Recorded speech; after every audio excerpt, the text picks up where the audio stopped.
Hello दोस्तों। तो आज हम लोग सीखने वाले टेंस। सबसे पहले ये सीखेंगे टेंस में कि टेंस को पहचाना कैसे जाए, क्योंकि अमूमन ये देखा जाता है कि आप लोग टेंस में तो हाथ लगा लेते हैं लेकिन समझ में नहीं आ पाता है कि ये कौन सा टेंस का क्वेश्चन है। ठीक है, तो हम लोग सबसे पहले जो सीखेंगे वो टेंस सीखेंगे। आइए हम शुरू करते हैं। ठीक है, तो ध्यान से देखेंगे बच्चा। टेंस आपको पता होना चाहिए। टेंस की बात करें तो टेंस के जो टाइप होते हैं वो कितने होते हैं? तीन टाइप होते हैं। कितने होते हैं? तीन टाइप होते हैं। कितने टाइप होते हैं? तीन। पहला जो टाइप होता है वो होता है प्रेजेंट। दूसरा टाइप की मैं बात करूं तो वो हो जाता है पास्ट। और जब मैं तीसरा टाइप की बात करूं तो वो हो जाता है फ्यूचर। अगर मैं टेंस की बात करूं तो कितने टाइप होते हैं? तीन टाइप होते हैं। एक नंबर में प्रेजेंट, दूसरा नंबर में पास्ट, तीसरा नंबर में फ्यूचर। Present, past, future. अब बात आती है कि भैया प्रेजेंट को कैसे समझा जाए, पास्ट को कैसे समझा जाए, फ्यूचर को कैसे समझा जाए। तो एक तरीका हम बताते हैं। ठीक है, हेल्पिंग वर्ब के हिसाब से हम लोग पहचान पाएंगे कि ये जो टेंस है वो किसका है, प्रेजेंट का होगा कि पास्ट का होगा कि फ्यूचर होगा। तो सबसे पहले मैं बात करता हूं प्रेजेंट की बात करूं तो ध्यान से देखना दोस्तों। प्रेजेंट की बात करूं तो प्रेजेंट में हेल्पिंग वर्ब में जो यूज किया जाता है सबसे पहले डू या डज। उसके बाद मैं बात करूं, उसके बाद इज, एम और आर। उसके बाद हैज या हैव। हैज या हैव।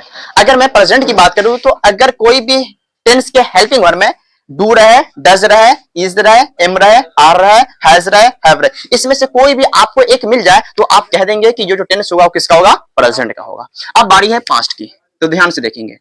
अगर पास्ट की बात किया जाए तो इसमें जो हेल्पिंग वर्ब यूज किया जाता है वो किया जाता है डिड। क्या यूज किया जाता है? डिड। उसके बाद मैं बात करूं हैड और वाज और वर। वाज और वर। पहला डिड या हैड, हैज और वर, इसमें से कोई भी एक आ जाए तो आप कहेंगे कि ये जो टेंस होगा वो किसका होगा? पास्ट का होगा। ठीक है, अब आता है तीसरा नंबर में फ्यूचर की बात करूं। फ्यूचर में सिंपल सा लॉजिक है। फ्यूचर की बात करें तो इसमें एक ही होता है, या तो सेल आएगा या तो विल आएगा। दोनों में से कोई एक आएगा, या तो सेल आएगा या तो विल है। या कहीं कहीं आपको ये मिलेगा सेल के साथ हैव आता हुआ मिलेगा, या विल के साथ क्या आता हुआ मिलेगा? हैव। या सेल हैव रहे या विल हैव, दो इनों में से कोई एक आ सकता है। ध्यान से देखें, एक बार फिर से रिवीजन कर लिया जाए। टेंस की टाइप की बात करें तो तीन टाइप होते हैं, एक present, past, future. Present, past, future.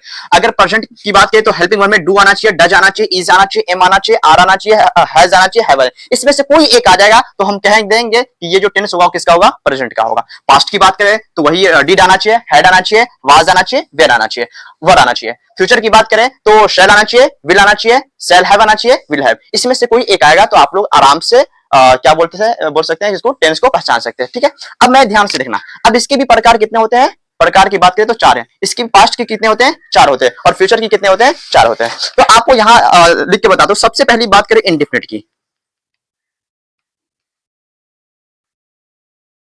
Indefinite.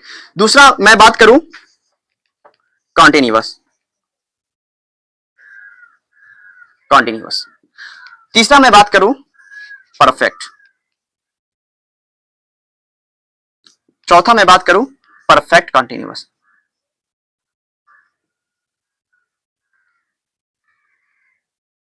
Continuous.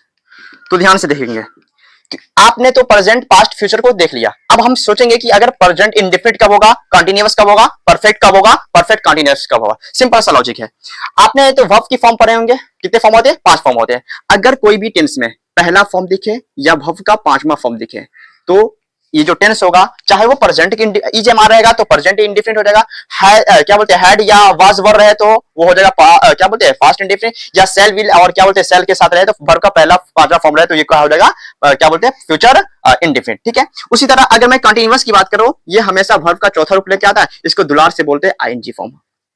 ये कौन सा फॉर्म होता है? ING form. परफेक्ट की बात करूं तो परफेक्ट में हमेशा याद रखना भैया वर्ब का कौन सा रूप होता है? तीसरा रूप होता है। और परफेक्ट कंटीन्यूअस की बात करूं, ये हमेशा बीन एक एक्स्ट्रा लगता है, बीन और प्लस में वर्ब का चौथा फॉर्म। ध्यान से देखेंगे इसमें, और इसमें थोड़ा सा अंतर ये है कि परफेक्ट कंटीन्यूअस और कंटीन्यूअस में ये है कि हमेशा ये सिर्फ एक वर्ब का चौथा फॉर्म लेके आएगा, और परफेक्ट कंटीन्यूअस जो लेके आएगा बीन के साथ वर्ब का चौथा फॉर्म लेके आएगा। ठीक है, इतना बात समझ में आ गया? स्टार्ट करते हैं। ध्यान से देखें, जैसे पहला एग्जाम्पल,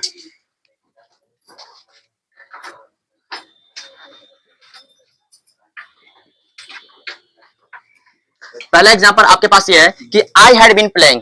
अब आपको मैंने बताया कि अगर कोई भी टेंस के हेल्पिंग वर्ब की हेल्पिंग वर्ब की बात करें तो उसमें क्या आता है, हेड आता है। तो जैसे हेड आ जाए तो ये जो टेंस हो जाए वो किसका हो जाएगा, पास्ट का हो जाए। लेकिन हेड के बाद यहाँ पे क्या है, बीन है और आईएनजी फॉर्म। देखो अगर आईएनजी फॉर्म आता तो ये हो जाएगा कंटिन्यूअस, लेकिन यहाँ पे बीन आ रहा है तो इस टेंस का नाम हो जाएगा पास्ट परफेक्ट कंटिन्यूअस। ठीक है, दूसरा एग्जांपल,